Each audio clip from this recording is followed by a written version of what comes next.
First of all, tell me how you met Aaron Treiber. We met because the court had hired us to be a part of his, or to assess whether he's an actual threat to the Canadian public, back when he was defending his peace bond and so on. And so that's when we were called in to kind of talk to him for an extended period of time to get a sense of his life, his motivations, you know, the kind of contours around which his support for the Islamic State was articulated, and how he thought about those kinds of issues. So what did you think about the chance of him doing something like this? I mean, he was certainly radicalized, and so he wasn't shy about his support for the Islamic State. But what was interesting about him was he also had very kind of nuanced understandings of the legitimate use of violence and when violence was allowed under Islamic law, and whether attacking civilians was allowed and so on. And so he kind of struck us as one of these guys who definitely had radical ideas, but wasn't necessarily going to act on those ideas in terms of moving to radicalization to violence, as we know. And so while he expressed all kinds of stuff, and he certainly wasn't quiet about it or shy about it, he could tell you in very great detail why he supports ISIS. We even asked him very bluntly, do you consider yourself a member of ISIS in Canada? And he said yes.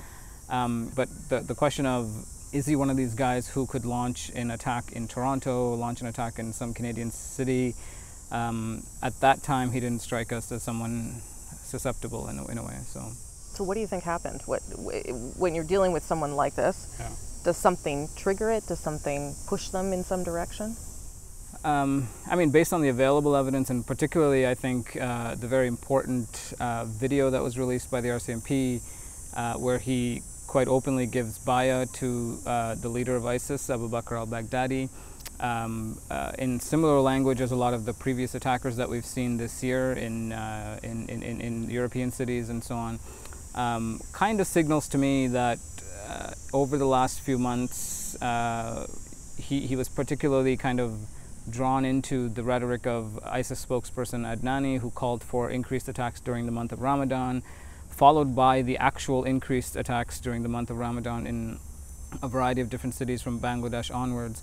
I think kind of inspired him to maybe do the same. And he realized that all these attacks were happening in Europe, and Canada was getting a free ride, so to speak, and that Canada, with its involvement in the coalition, should still pay a price. But you didn't see any of that developing through your communications with him? No. The last time I talked to him was April of this year, and it was basically around the issue, ironically, of prevention and CVE. So I had emailed him shortly after the Canadian Council of Muslims announced their Countering Violent Extremism program, and I kind of messaged him and said, like, have any of these guys gotten in touch with you? Has the government gotten in touch with you? Have you been approached as a kind of candidate, ideal candidate for prevention? And he said no, and he kind of badmouthed the entire initiative, basically saying, you know, we should be allowed to believe what we want, and most of these imams are sellouts and hypocrites who drive, you know, fancy cars to their mosques and aren't really in touch with youth and what we believe, and so on. So that conversation ended with this, you know, I'm doing great in London.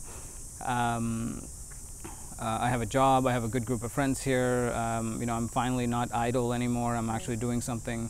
And this was just 3 months ago, so... But fair to say you were surprised? I was utterly shocked, yeah. Why, just because you never thought he would go that far, or...? He never struck me as, you know, as someone who spent several hours with him, talked to him, text messaged with him. You know, he was always very defensive of his position of the Islamic State, but was never advocating violence. He definitely praised other people's attacks from the Garland attack onwards, but he never really struck me as someone who would actually follow through. And so when that picture went out with his mask, I was kind of like, that's Aaron. I can pick those eyes out anywhere. How did he get so to be so noticed online?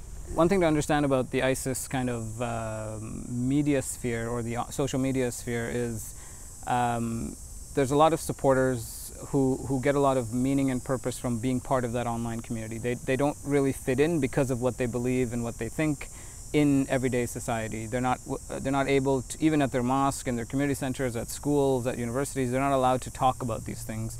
They're not allowed to express admiration for jihadis and support for the Islamic State.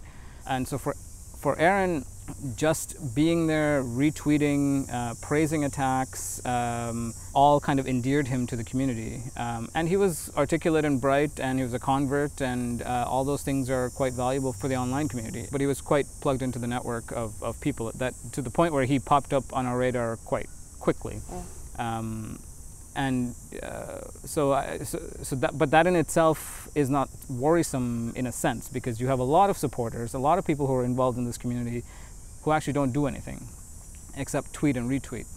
And so when do you know that that kind of support, that level of support, is tipping over into something you should be concerned about? It's very difficult. Right? So what's the lesson for authorities, for people like you who are trying to understand these guys, for the rest of us? What's the lesson?